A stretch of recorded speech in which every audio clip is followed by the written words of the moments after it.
Assalamu alaikum wa rahmatullahi wa barakatuhu. Welcome to another segment of ours, The Mailbag from the Deen Show. This is your host, Jasir Khalid. In today's mail, the question comes, give me proof that Islam is the truth. How do I know that this religion is the religion of God?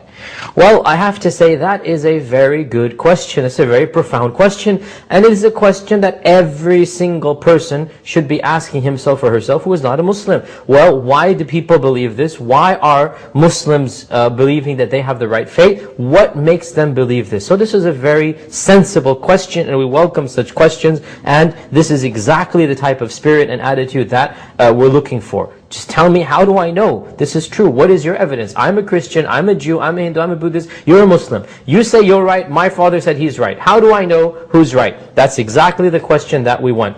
So the question is, prove to me that Islam is the religion of God. How do you prove this? The response, we can prove this in so many different ways that we can go on and on and on and on. But let's just summarize them in a few ways. First and foremost, the concept of God in the religion of Islam, vis-a-vis the concept of God in other religions. When you look at the religion of Islam and you see how Muslims view their God, you realize that there is no other religion on earth that has such a simple and logical and rational belief, a belief that appeals to every single human being.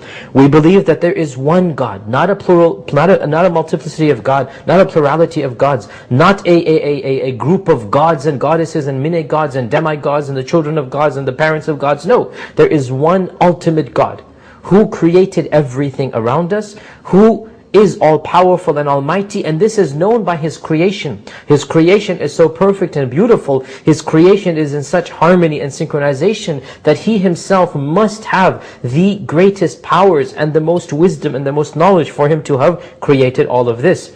We also believe that this God does not resemble us at all. He is not human. Had He been human, then we would all be gods. He is not human. He is above us. He is greater than us. He is much more powerful and knowledgeable than us in a way that we can never understand. We understand that because we are finite and He is infinite, that we will never be able to fully comprehend Him. We also believe that this God is so perfect and beautiful that He is worthy of being worshipped because of who He is, because of His mercy, because of His love, because of His knowledge, because of His power. The greatest thing that we can do is to worship Him. And that is exactly what our religion tells us. Our holy book, the Quran, says that God speaks and He says, the only reason I have created you is so that you may worship me. I don't want anything from you. I don't even need your worship. But if you worship me, this will be for your own good. And this is exactly what we believe as Muslims, that God does not need anything. Also, another proof that can prove this is the religious teachings of the religion of Islam. When you look at the concept of prophethood, the concept of the hereafter, when you look at these basic fundamental tenets of Islam, then we see that this is an all-perfect religion in contrast to other religions. Other religions, they believe about God that which is impermissible to believe, that which is illogical to believe. To claim that God is more than one is illogical, because had there been more than one God, we wouldn't find this perfect harmony in the creation. The very synchronization of the world around us, the perfect blend of everything around us shows that there is one God at work. Had there been a multiplicity of gods, a plurality of gods, then each God would be fighting with the other God. Each God would show destruction and chaos to the other God, and we don't see this in the world around us. Also, the fact that other religions teach that some religions deny prophets, others affirm them. Even those that affirm them, they affirm prophets that are not prophets of God. They affirm them doing things that don't make any sense. They affirm prophets who are murderers and thieves. They affirm prophets who lie and cheat and steal. They believe in prophets who fornicate and who commit incest and who become drunk. And that is something that if your own friend were to do it, you would cut yourself off from him. How about if you ascribe this to the Prophet of God? So we believe that the prophets of God are the most perfect of men. They don't commit such major and evil and heinous deeds and crimes. They are righteous and noble and holy people, and they come with the best teachings of God, and that is exactly what our religion tells us. A belief in the hereafter as well. So we said three things: belief in God, belief in the prophets, and belief in hereafter. These three fundamentals are so perfect in Islam. We believe that there is a life after this life. We believe that after we die, that is not the end of our lives. There shall be another life after that. And that life, which is called the life of the hereafter, is a life which will be based upon this life. And we will be rewarded or punished based upon our deeds for this life. In this world, we find people who disobey God, who flaunt their arrogance, and yet they live seemingly comfortable lives.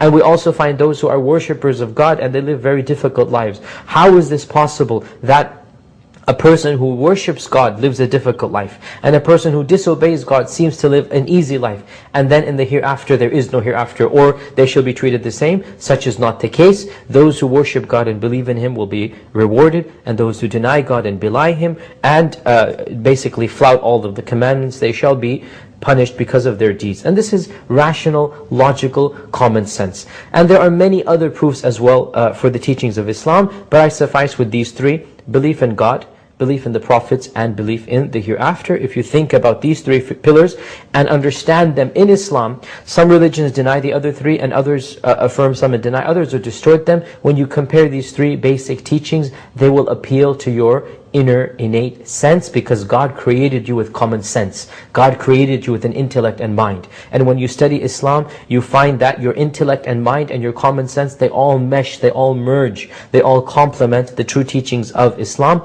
And when you study other religions, you find that your common sense does not appeal to them. You reject them. It doesn't make any sense to you, because God is the one who reveals the books, and He has created you with common sense, and the two have to merge together. And that only occurs in the religion of Islam. So in conclusion, I ask you to think about these teachings, and then also to pray to God. You don't even have to call Him by a name. Just say, "O you who created me.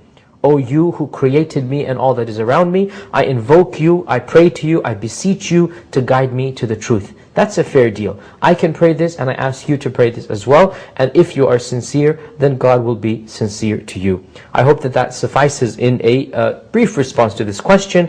And I hope to see you next time on the Mailbag on the Deen Show. Until then, Assalamu alaikum wa rahmatullahi wa barakatuh.